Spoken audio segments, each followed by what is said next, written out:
Okay, let's continue with practice 2. Practice 2, number 1. Alright, if the product of and sum of if the product on and sum of 4 integers are even. Okay, if this is even, so you notice that when anything multiplied by an even number, it's always even. So you need to have at least one even number from here for the product. So number 1 is out because they said that which of the following could be the number of even integers in the group. So what does that mean? They're asking how many. The number of is always asking about how many even numbers. The number of even integers, not the value, is a number. The number of even integers means that I have zero even integers. Zero even integers means that you don't have even integers. Put on this here. The number of 0 even integers, replace the number of by 0. Now you put 2 here means that you have 2 even integers. So as long as you have 1 even integer, the product is always even. So this is definitely out. So this is and this out. Now the sum of 4 integers are even. So this means you have 4 integers. 4 integers. If 2 of them are even, the other 2 must be odd. So this sum of these 4 integers will be even anyway. If 4 of them are even, obviously it's even. So answer is 2 and 3. The answer is D. Number 2. How many positive integers less than 60 are equal to the product of multiple of 5 and an even number? 5 and even. Even is a multiple of 2. So this means 5 times 2 is 10. So it's a multiple of 10 less than 60. So it's 5 of them. 10, 20, 30, 40, and 50. Number 3.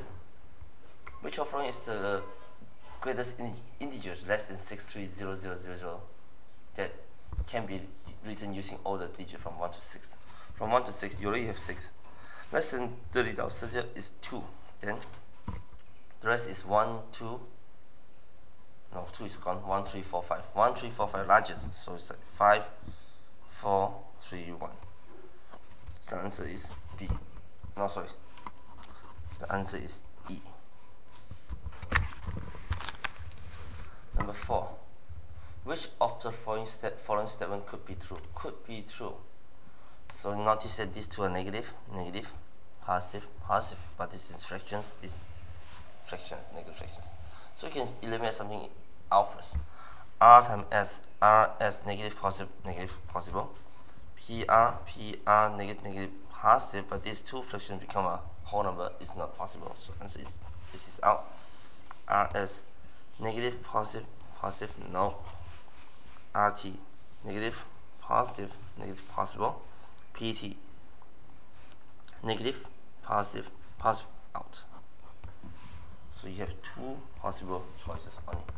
So in this case, we can just put in some number to see.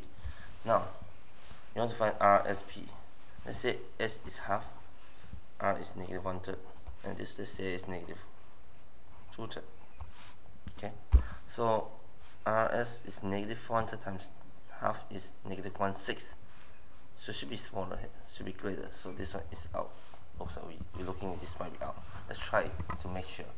RT, negative 1/3 times this is let's say it is 3/2. Negative 1/3 times 3/2 is negative half. So it looks like close to this. So the answer is D. Alright. So even it's close with just estimation, so it should be the answer is very close to negative half or negative 2/3. So the answer is D. Number 5. Alright, this one says B minus A. Most of us will try to multiply 9 times 124 and minus 9 times 23. So in this case, we can do, in this case, you notice that both of them have a multiple of 9. So B minus A can be equal to factor the 9 out. And you left 120 because it's 4 minus 23. So 124 minus 23 is 101 times 9 is 909. The answer is D. Number 6 is pretty easy. So you just take how much does the product of this 8 times 25 exceed the product of 15 times 10? 8 times 25 minus 15 times 10. Right, divide this by 4, you got 2. Now divide this by 4, you got 2. Put 2 more 0 at the end. When you multiply by 25, divide the number by 4.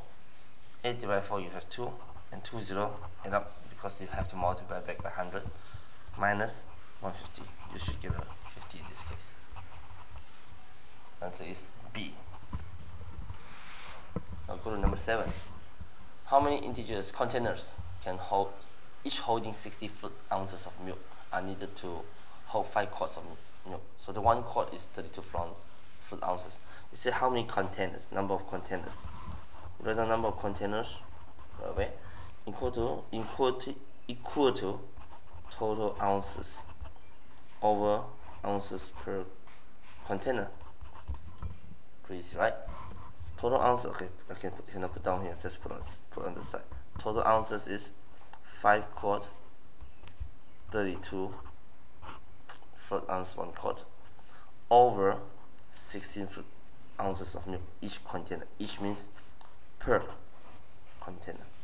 So 16. So 32 and 16 can be reduced by 16. So you have 10 here. Number 8. They said the current odometer reading is 31983. What is the least number of miles that the car must travel before the odometer display 4-digit LSM? This log gives the digit here. The next digit, you have 1 here, so the next closest digit should be having a 2. So it's 32222. So then you minus 31983. So most of the time we try to minus 1 by 1. But you can look at this one with the 32200 between 0. So this one and this one have a difference of 22. This one and this one have a difference of 17. Sorry. It's not 200, sorry, it's 222 using 200, right? It was 22. 222 plus 17, okay, which is 239. Okay, so next one, store A has a scarf cost 12 and B cost 8. How many scarf can be bought in store B if you can buy 10 in store A? So you're comparing the price and the number of scarf. So it's only comparing 2 items, number and price. Number in store A and store B. Number can buy in store A is 10, $12 each. You want to find how many can you buy from store B with the same amount of money. Each option is 8. So if the price is going up, don't worry about the number at the bottom. Forget about those here. The number is increasing, then the money is increasing, the price is increasing. This means the number of scarf you can buy is decreasing. So with the same amount of money you have. So this means this is an inverse proportion. When we talk about inverse proportion, it's straight multiply. So which means I have 8x equal to 10 times 12. Divided both sides by 4, you have 2 and 3, sorry, 3. And 2 and 5. X equal to 5 times 3, which is 15. You can buy 15 scarf, which is C here. Number 10. Which arithmetic operation? You look at choices here and this one, don't need to worry about this. If you look at here and you notice that star represent what? Asterisk. So you have choices here. So very simple, you look at this R equal to 0. Something with this is 0 must be a minus here.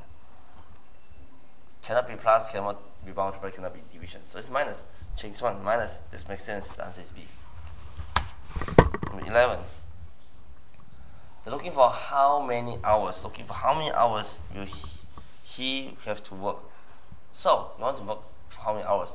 And notice that this $8 per hour. And then he wants to buy a student 400. He saves 160. So very simple. Number of hours.